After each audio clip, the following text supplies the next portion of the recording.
Bonsoir à tous et merci de nous rejoindre pour suivre avec nous cette nouvelle édition dont elles sont les faits saillants. Disparition de l'ancien Premier ministre Barkhad Gourat Hamadou, rappelé par Dieu hier soir, le président de la République lui a rendu un hommage appuyé.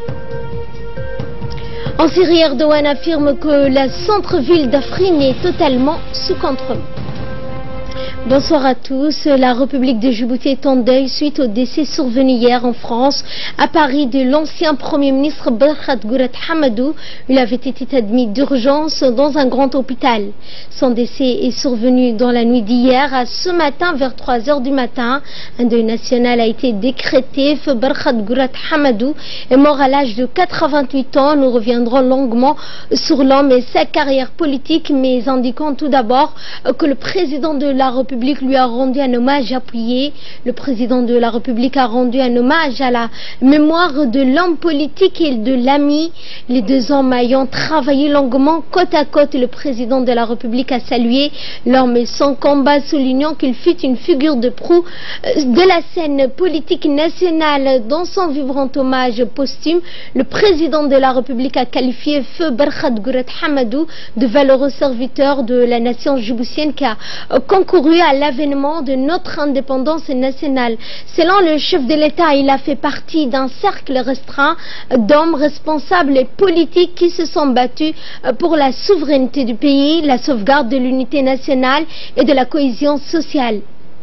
Aux yeux du président Guelleh, l'image de feu Barkhad Gourat restera à jamais gravée dans la mémoire collective de nos compatriotes pour son rôle prépondérant dans le retour de la paix civile après les événements survenus dans les années 90. Pour le président Guelleh, feu Barkhad Gourat fut un visionnaire doté d'un sens aigu de l'observation et de l'analyse. Le président a en outre indiqué qu'il fut l'un des hommes rares, des hommes politiques contemporains à avoir assimilé combien la fidélité aux convictions est source de succès en politique. Le président Guelleh a également ajouté dans son message de condoléances qu'il fut un partenaire fiable, un ami au grand cœur et une personnalité riche en couleurs. Selon le chef de l'État, feu Barkhad manquera à beaucoup d'entre nous et ses compatriotes qu'il appréciait toujours pour son franc-parler et sa sincérité. Le président Ismaël Omar Guelleh a ensuite exprimé ses condoléances les plus attristées aux proches et aux nombreux amis du défunt Premier ministre. Feu Barkhad Gourat compte beaucoup d'amis dans toutes les composantes du peuple djiboutien. Inna lillahi wa inna ilayhi raji'un. Qui fut donc maintenant Barkhad Gourat et quelle a été sa carrière? Pour nous en parler, Samatar Saïd. Bonsoir Samatar. Bonsoir Ferdous, merci à vous. Né Ferdous vers 1930 à Teouao, à Hanlé, dans la région de Dikil, Barkhad Gourat Hamadou a été un homme politique de premier plan avant et après l'indépendance du pays. La carrière politique de feu Barkhad Gourat Hamadou est liée à l'histoire du pays. L'homme a débuté sa carrière en mécanique auto, puis il est vite entré en politique. Sa carrière politique démarre très jeune alors que l'homme avait une vingtaine d'années en 1957 où il intègre pour la première fois la Chambre des députés, ce qui était alors la côte française des Somalies sous la liste de Mahmoud Harbi. Après l'échec du non au référendum en 1958, il est réélu en novembre 1958 sur la liste de Hassan Boulet Abtidon. En 1960, en juin 1960, il est ministre de l'enseignement, des sports, de la jeunesse dans le gouvernement de Ali Araf Burhan dont il était proche. Aux élections territoriales de novembre 1967, il est réélu sur la liste qu'il dirige dans la circonscription de Dikil. Par la suite, il était élu sénateur de la côte française des Somalies, puis du territoire français des Afars et des Issa par l'Assemblée territoriale en 1965. Par la suite, il est élu sénateur de la côte française des Somalies, puis territoire française. Il est réélu en 1974, affilié gaulliste. Il a siégé dans les rangs de l'Union pour la Nouvelle République. Il démissionne du Sénat. Désigné Premier ministre, il a longtemps travaillé aux côtés de feu Boulet et de l'actuel président, son Excellence Ismaël Omar Guelleh. Après Ahmadini et Abdallah Kamil, il sera le troisième premier ministre de la République de Djibouti. Il occupera longtemps la fonction qui s'étalera du 2 octobre 1978 au 7 mars 2001. On peut dire que les Djiboutiens vont beaucoup regretter l'homme, ils ont beaucoup de souvenirs de feu Barkhad Gourad Ahmadou. Il a été l'artisan des accords de paix intervenus entre le gouvernement djiboutien et le FRUD en 1994. Il a toujours été proche du président Guelleh. Après sa carrière politique, il est devenu ambassadeur de Djibouti au Vatican en décembre 2001. En décembre 2011 et par la suite en 2016, il a porté son soutien à la réélection de son ami M. Guelleh à la présidence de la République. Marié, il laisse derrière lui une nombreuse famille et beaucoup d'amis, dont sa veuve Mme Lim'a Awad, 4 enfants et plusieurs petits-enfants. Paix à l'âme du défunt, inna lillahi wa inna ilayhi raji'un. Merci Samater sur ces éclairages sur la biographie de Barkhad Gourad et autre message de félicitations, cette fois du président de la République à son homologue chinois. Dans son message, le président de la République a décrit la réélection du président chinois comme la conséquence directe du projet hautement viable de la société qui n'a de cesse de nourrir pour ses compatriotes. Sous votre leadership éclairé, votre pays n'est pas devenu seulement un modèle de développement, il acquis tous les attributs d'une véritable superpuissance, a écrit le président Guelleh, qui par ailleurs louait le pragmatisme de la République populaire de Chine fondée sur le respect et l'éthique d'égale considération aux partenaires. Fin de citation. Dans le reste de l'actualité, la conseillère économique et commerciale à l'ambassade de Chine à Djibouti, Mme Ji Hua, a rendu ce dimanche 18 mars une visite d'adieu au Premier ministre Abdelkader Kamil Mohamed. Madame Hua a été reçue au salon d'honneur de la primature par le Premier ministre en présence du secrétaire général à la primature, Naguib Abdallah Kamil. Cette visite qui marque la fin d'une mission de 4 ans à Djibouti a été l'occasion pour la conseillère d'introduire auprès du Premier ministre son remplaçant donc à ce poste à l'occasion de sa visite d'adieu. La conseillère a souligné l'importance stratégique de Djibouti dans le fameux projet chinois Obor on Belt on the Road. Et en fin de séance, le Premier ministre a élevé Madame Hua au rang d'officier de l'ordre national du 27 juin. Et dans notre dossier de ce 22h, nous nous intéresserons de plus près à ces 30 jeunes entrepreneurs de la coopérative des jeunes diplômés de la filière bâtiment et construction que le MENFOP leur a confié la construction de 10 logements à la cité Nassib en faveur de la fondation EOG. Regardez, c'est un commentaire de Sam Tersaïd. Tôt dans la matinée d'aujourd'hui, les 30 membres de la coopérative de jeunes diplômés de la filière bâtiment et construction arrivent sur le site du chantier de construction des 10 logements à la cité Nassib. Les jeunes entrepreneurs sont motivés et veulent achever ce chantier qui leur a été confié par le MENFOP avec le soutien du chef de l'État. Après un rapide petit déjeuner, chacun enfile sa tenue de travail et s'équipe de ses matériels de construction avant de rejoindre son poste de travail et démarrer sa journée sur le chantier. Chaque jour, les briques s'empilent et les murs montent rapidement. Ces belles réalisations de la veille renforcent la motivation et la foi des jeunes entrepreneurs qui redoublent d'efforts pour honorer leur engagement de parachever le chantier de construction de ces 10 logements. Le site fourmille avec chacun de ces 30 entrepreneurs qui s'activent dans son métier et sa spécialité. Ici, les ferronnières préparent les éléments architecturaux en fer forgé dans les charnières et les grilles. Là, l'artisan et l'ouvrier qui font tourner la bétonnière en verse d'eau et gravier qui seront malaxés avec le sable et le ciment. Tout est animé du désir de voir ces chantiers aboutir parfaitement et donner entièrement satisfaction afin d'instaurer une pleine confiance des perspectives heureuses. Le succès de ce chantier est la clé du lendemain, pleine de promesses et de contrats gagnés haut la main sur le marché national. Le ministre de l'Éducation nationale et de la formation professionnelle, M. Moustapha Mohamed Mahmoud, est en visite tôt ce matin pour inspecter et contrôler le chantier. Le ministre rencontre et échange avec les jeunes entrepreneurs sur l'état d'avancement du chantier. Les jeunes entrepreneurs lui rendent compte sur l'état d'avancement du chantier. Près d'un mois après le lancement des travaux, le chantier avance bien et se poursuit selon l'échéancier qui est fixé, assure-t-il. Les uns et les autres garantissent au ministre que ce chantier sera un franc succès, que ni lui ni le chef de l'État ne seront déçus de la confiance qu'ils ont placée en eux. Puis le ministre et sa délégation observent l'assiduité au travail des jeunes. Il évalue leur maîtrise technique et leur délicatesse dans leurs gestes et bâtisseurs. C'est aussi l'occasion de juger de la bonne organisation du travail et notamment la répartition des tâches entre les ferronniers, les forgerons, les maçons et les ouvriers qui œuvrent sur la supervision des contremaîtres. Le ministre et sa suite s'introduisent dans les pièces qui ont déjà pris forme et apprécient la qualité des fondations, la solidité des murs d'enceinte et le reste des parties déjà émergées des 10 logements pour assurer que les normes de construction des bâtiments sont bel et bien respectées. La visite donne entièrement satisfaction au ministre qui se réjouit du bon déroulement de ce chantier, école et de l'extrême efficacité de la coopérative des jeunes entrepreneurs.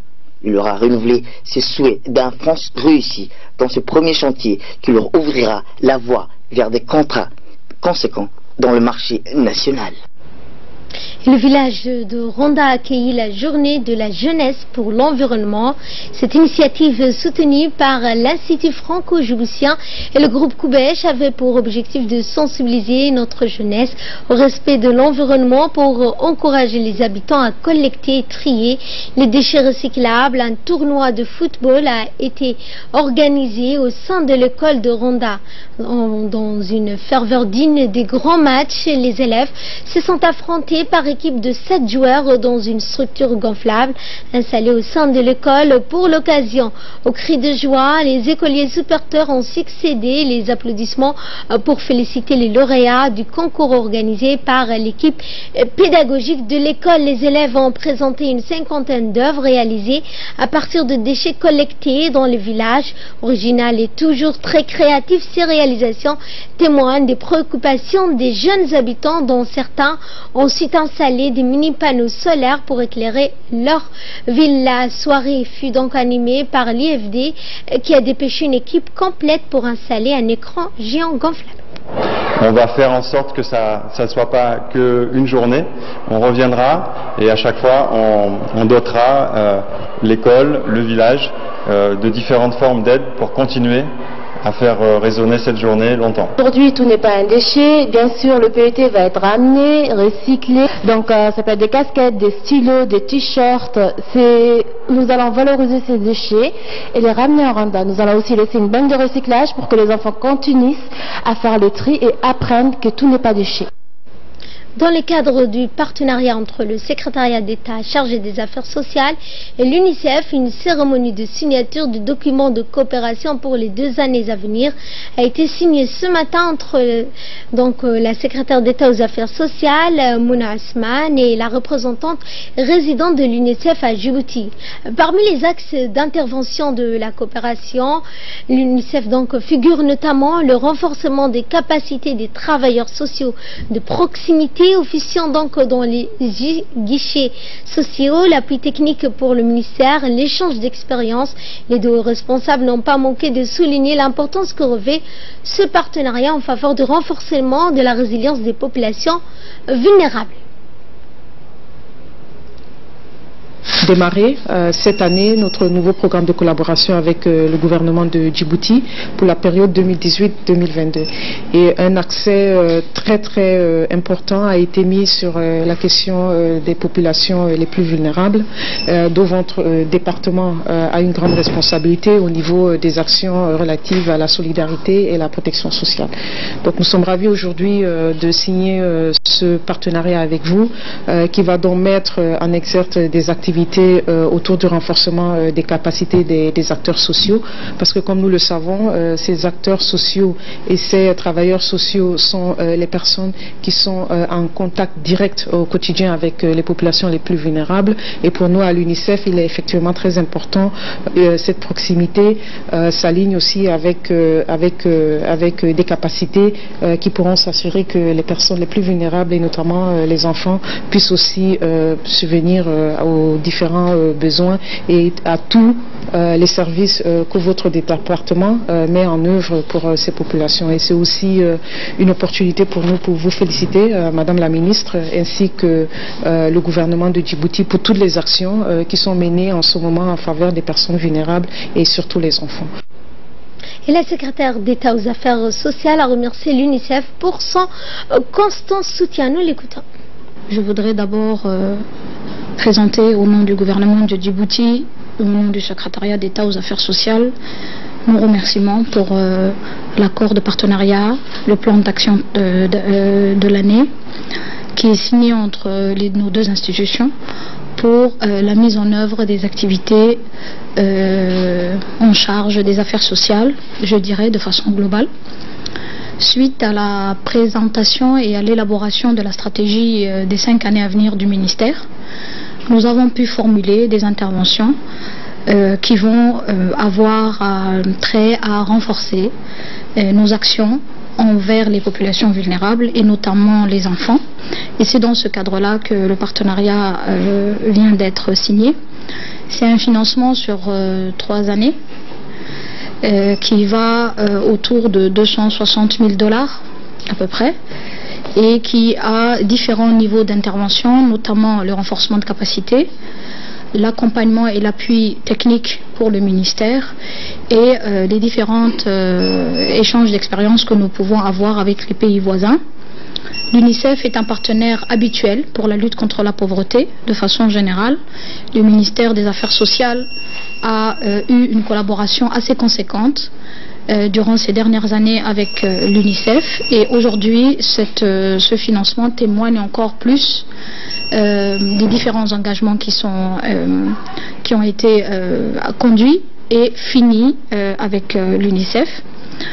Ce qui est important aussi de soulever, c'est que la stratégie du ministère est d'accompagner ces populations vulnérables, mais de les accompagner surtout vers une amélioration des conditions de vie de façon globale, mais aussi de les renforcer à pouvoir développer leur quotidien, participer aux différentes opportunités qui s'offrent dans ce pays.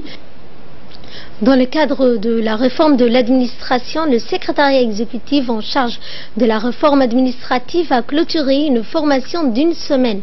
Objectif de cette initiative consiste à obtenir l'excellence en matière de gestion de ressources humaines et ce programme de formation est une opportunité pour acquérir des compétences consistant à améliorer les pratiques de gestion de ressources humaines avec les thématiques fondamentales portant sur la discipline professionnelle. La formation a été dispensée par un consultant expert en ressources humaines venant du Québec. Dans une interview, l'expert canadien a tenu à féliciter les récipiendaires pour leur acquisition de certaines notions. Nous l'écoutons. Et la motivation de ces agents publics passe aujourd'hui par les ressources humaines, par le renforcement des ressources humaines.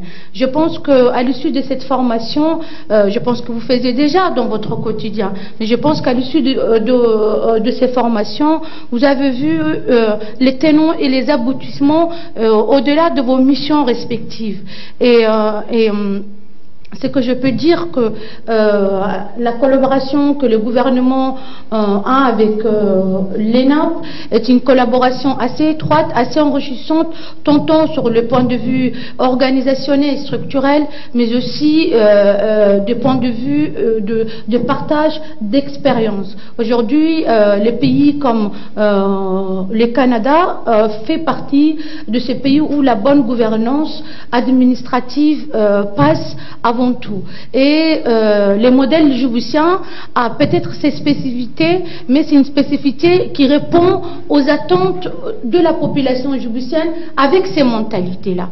Et je pense qu'aujourd'hui, parce que j'ai beaucoup des amis en ressources humaines ici présents, et les efforts qui sont déployés, ce sont des efforts assez considérants, tantôt sur la manière comment aujourd'hui l'administration djiboutienne, aussi jeune qu'elle soit-elle, évolue, mais aussi la manière comment aujourd'hui on a cet engagement assez volontariste au niveau du gouvernement par son chef de l'État, et je pense que les institutions aujourd'hui que nous représentons, en particulier la primature, est une institution qui est en charge de l'action gouvernementale, et on suit de près cette coordination-là, et ma présence aujourd'hui à cet atelier témoigne l'importance de ces réformes dans les programmes politiques du gouvernement. C'était l'intervention de Mme Kalsouma, conseillère du Premier ministre. Écoutons à présent, pour plus amples explications sur cette formation, le secrétaire exécutif chargé de la réforme, M. Mohamed Awale Derir. Pendant 5 jours, vous vous êtes étalé avec grand intérêt et assiduité, exemplaire à connaître ou à découvrir les meilleures pratiques en matière de gestion de ressources humaines. Ainsi, nous y voilà au terme de l'atelier, dont je me réjouis des résultats combien éloquents issus de ces travaux, dont je ne pourrais d'ailleurs pas douter au regard de la qualité des participants que vous êtes. Aussi, je suis convaincu que désormais vous êtes mieux outillés et que les connaissances acquises au cours de cette formation seront mises en œuvre pour opérer le changement. Par ailleurs, je vous exhorte également à prendre part de manière participative au processus de la réforme, conservant la bonne pratique actuelle et en changeant les pratiques non conformes qui ralentissent la performance de notre administration. Il reste entendu que comme vous souhaitez par certains que d'autres actions comme celui-ci seront à poursuivre pour permettre au cadre d'acquérir aisément aux connaissances nécessaires pour l'accomplissement de tâches quotidiennes. Mesdames et messieurs les participants, je ne saurais terminer mon propos sans réitérer mes remerciements à votre égard, ainsi que l'expert M. Éric Charek, dont l'engagement et l'application personnelle ont permis l'atelier d'atteindre ses objectifs. Je remercie également Mme Dr Kalsouma, qui a honoré sa présence avec nous, parce que Mme Kalsouma fait partie du comité qui ont œuvré la réforme à mon prédécesseur, et actuellement elle fait partie du comité qui mène la réforme dans le domaine juridique, orientation stratégique, et elle est toujours aussi le point vocal de la primature qui travaille avec le secrétaire. Direction la ville d'Arta, dans le cadre de la Semaine nationale des femmes, l'association de pêche d'Arta a procédé aujourd'hui à une cérémonie de clôture d'une formation sur les conduites de vedettes dédiée à une quinzaine de jeunes filles et ressortissants de la région d'Arta. Cette formation a été organisée par l'association de pêche d'Arta en étroite collaboration avec la préfecture d'Arta, le conseil régional, avec l'appui du ministère de la Femme et de la Famille. Cette formation s'inscrit dans le cadre de la politique du gouvernement visant à autonomiser les femmes. Ont été présents le préfet de la région, M. Abdullahi Derar Oukiye, donc le conseil régional Elmi Bouh, et le conseiller du ministre de la Femme et de la Famille, l'assistante de la région d'Arta au ministère, Mme Safia Omar Abdullahi, et les parents des jeunes filles et parents de ces jeunes filles. À Box, cette fois dans le cadre de la célébration de la Semaine nationale de la femme, une équipe du ministère de la Femme a remis des kits aux femmes vendeuses et revendeuses de poissons. Des kits étaient composés de 15 glacières, un groupe électrogène avec des lampes, des filets et des outils pour le découpage de poissons. Rappelons que ce projet est une des composantes du PRAEV financé par le FIDA.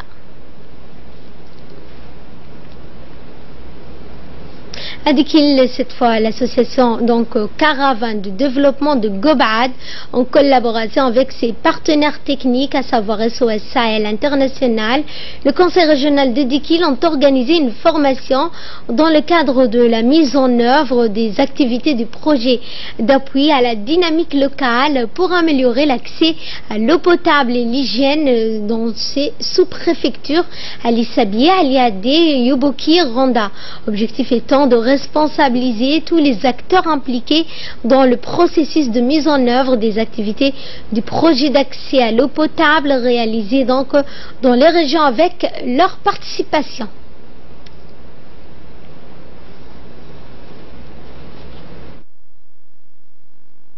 Porte-parole de la population qui nous ont élus, pendant la campagne, nous avons sillonné toutes les localités et il n'y avait pas une localité qui n'a pas souligné cette doléance, le fait que les gens ont un problème d'eau.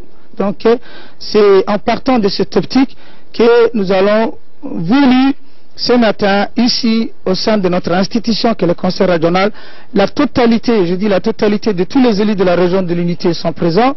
Donc je vous remercie, moi, en ma qualité de président du Conseil régional. Je vois l'importance que vous donnez à ce sujet et c'est un thème parce que nous sommes comptables devant les gens qui nous ont élus. Donc d'abord, nous, on doit s'armer, on doit avoir le minimum de connaissances concernant ce sujet ô combien noble et social qu'est la gestion de l'eau. Avis de recherche pour clore l'actualité nationale, Madame Moumina Ousmane héberge depuis une semaine un enfant perdu âgé de 2 ans et demi. La famille qui recherche leur enfant perdu est priée de contacter le 77 70 38 58. Je rappelle 77 70 38 58. Et de là, nous passons à l'actualité à travers le monde. En Syrie, Erdogan affirme que le centre-ville d'Afrine est totalement sous contrôle. Avec nous pour nous en parler, Samatar Saïd. Bonsoir Samatar. Bonsoir Ferdouz. Qu'en-est-il donc de cette ville qui a été donc reprise, comme l'affirme donc le président turc? Effectivement, Ferdouz, le président turc Recep Tayyip Erdogan a affirmé aujourd'hui que des combattants syriens soutenus par Ankara avaient pris le contrôle total du centre-ville d'Afrin, bastion kurde dans le nord-ouest de la Syrie. La ville d'Afrin est le principal objectif de l'offensive lancée le 20 janvier dernier par la Turquie contre le milice kurde des unités de protection du peuple YPJ. Ankara considère le YPJ comme une organisation terroriste alors que ses combattants kurdes sont soutenus et armés par Washington pour combattre les groupes d'État islamiques. Les opérations de recherche des mines et d'autres explosifs se poursuivent, a ajouté l'état-major. Selon les chiffres de l'armée turque, 46 soldats turcs ont été tués depuis le lancement de l'offensive sur l'Afrin Basti Ramo. L'état-major turc a publié sur son compte une vidéo montrant un soldat accrochant un drapeau turc en balcon d'un bâtiment. Et un nouveau drame en mer Égée, 16 personnes ont perdu la vie ce matin. Effectivement, 16 personnes se sont noyées et 3 étaient portées disparues hier après un nouveau naufrage des migrants en mer Égée. Ce naufrage est le plus meurtrier en mer Égée depuis l'accord de l'Union européenne turque conclu il y a 2 ans dans le but de tarir les arrivées des réfugiés en Europe en provenance des côtes turques.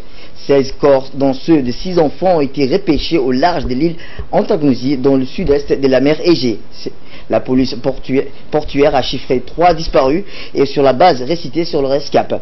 Le Haut Commissariat de l'ONU pour les réfugiés a lancé un appel similaire dans un communiqué déplorant que 500 personnes soient mortes ou aient disparu en mer Égée depuis 2 ans. Plus d'1 millier de migrants, on peut dire, dont beaucoup d'enfants s'étaient déjà noyés dans le détroit plutôt des Chenel de la mer Égée orientale lors du grand exode de 2015 à 2016.